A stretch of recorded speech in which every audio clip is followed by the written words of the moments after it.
On July 14, 2015, Matt Crowley tweeted, "We take it for granted today, but a single Dorito has more extreme nacho flavor than a peasant in the 1400s would get in his whole lifetime."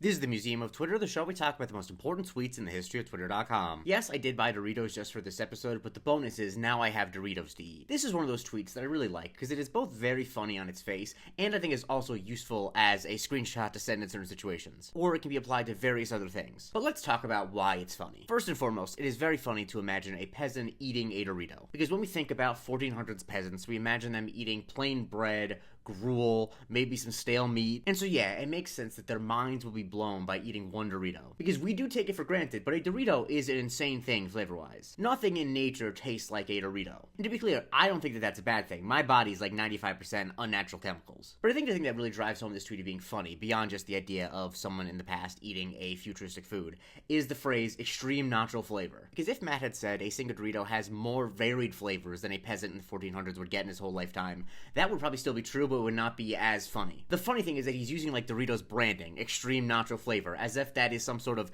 measurable thing. Like, how would one measure the amount of extreme nacho flavor that a peasant in the 1400s would get in their whole lifetime? These are rhetorical questions. I'm just trying to explain why it's funny. I know people don't like when I explain why things are funny, but that's half the reason I'm here. But beyond just being funny, it actually is somewhat useful as a joking way of rebutting people when they try to make the case that things were better for people back in like the Dark Ages. Like, the tweet that reminded me of it recently was when Bob's Burgers Urbanist used it to rebut this guy Prince Vogel, who said that Charlemagne ate better than people today. Prince Vogel said that modern foods are more plentiful, but usually markedly less rich, and Charlemagne had cooks operating on centuries of cumulative tradition, adding, "Diversity and quantity are not equivalent to quality." Now, I do think that based on the fact that the guy calls himself a prince, has a blue check, and used the word diversity as a bad thing, I think I know why he's trying to say that food was better back in the day when Europeans only ate European food, but I do think it is important for Bob's Burgers Urbanist to tap the sign, pointing out that Charlemagne never even had the opportunity to have extreme nacho flavor. To put a finer point on it, when this account Trad West listed a bunch of things that medieval peasants apparently had a better life doing than people today, the great James Medlock said, "All these claims are wrong, but the better food one is the most wrong. Pre-Columbian exchange, no one had ever eaten chili peppers and garlic in the same meal," adding,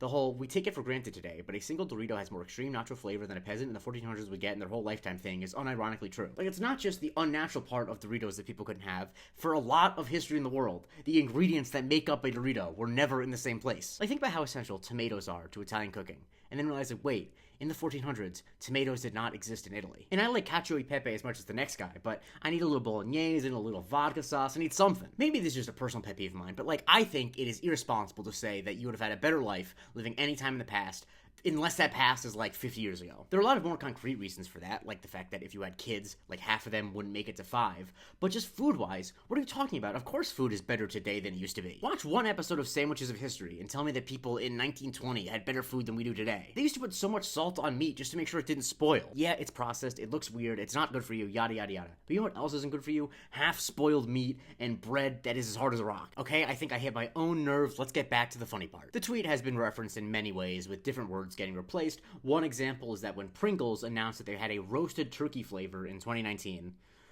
senior PowerPoint engineer responded with, "A single chip has more roasted turkey flavor than a peasant in the 1400s would get in his whole lifetime." Now, I don't technically think this is true, but obviously it's a joke. Nick Gray tweeted, "We take it for granted, but a single sip of Mountain Dew Baja Blast today has more tropical lime flavor than a peasant in the 1400s would get in his whole lifetime." I did also consider getting a Mountain Dew Baja Blast to drink during this episode, but I had a soda with lunch, and I'm trying to do better about that. This one's more abstract and makes less literal sense, but when Facebook lost a lot of value in one day, Aaron Beatty said, "We take it for granted today, but a single share of Facebook has more extreme nacho flavor than a peasant in the 1400s would get in his whole lifetime." In 2022, at the height of this sort of thing, Ryan North tweeted, "We take it for granted today, but a single day on Twitter exposed you to more bad NFT tweets than a peasant in the 1400s would encounter in their whole lifetime." And one that's near and dear to my heart is when Exiting Corp said, "A single Twitter thread today has more content than a peasant would experience in a lifetime." Now, a tweet that is often mixed up with this one and the references are crossed is the one about how if you gave a Victorian child a Four Loko, they would die. Like when there was that video of Governor Gretchen Whitmer feeding a Dorito to an influencer to celebrate the CHIPS Act. Roxy Demento responded to Michael Knowles calling it decadent empire behavior with, "Decadent empire behavior? Well, we found the peasant who would be killed by a single Dorito." See, this is mixing and matching. In the original Dorito tweet, it's not about killing the peasant, that's the Four Loko tweet. Yes, I will cover that in the future, but I'll probably wait a little bit, because whenever there's a tweet that's similar to another tweet, I always like to have at least like 100 episodes between them. And I know you're probably wondering, is this episode sponsored by Doritos? And the answer is no. Not because I wouldn't mind this episode being sponsored by Doritos, but because I put off what I was going to cover today until like 2 hours before it. So I only had time to buy a bag of Doritos. I didn't have time to contact Frito-Lay to, see if they'd sponsor me. Also, I have doubts that Frito-Lay is sponsoring random TikTok creators with 50,000 followers, because as Jesse Plemons once asked, how can that be profitable for Frito-Lay? Follow me from tweet every day. Consider joining my Patreon, patreon.com/Museum of Twitter, where you can vote when I cover on Subscriber Sundays, and you get the weekly Museum of Not Twitter, which is a series where I cover things that are big on the internet that did not start on Twitter.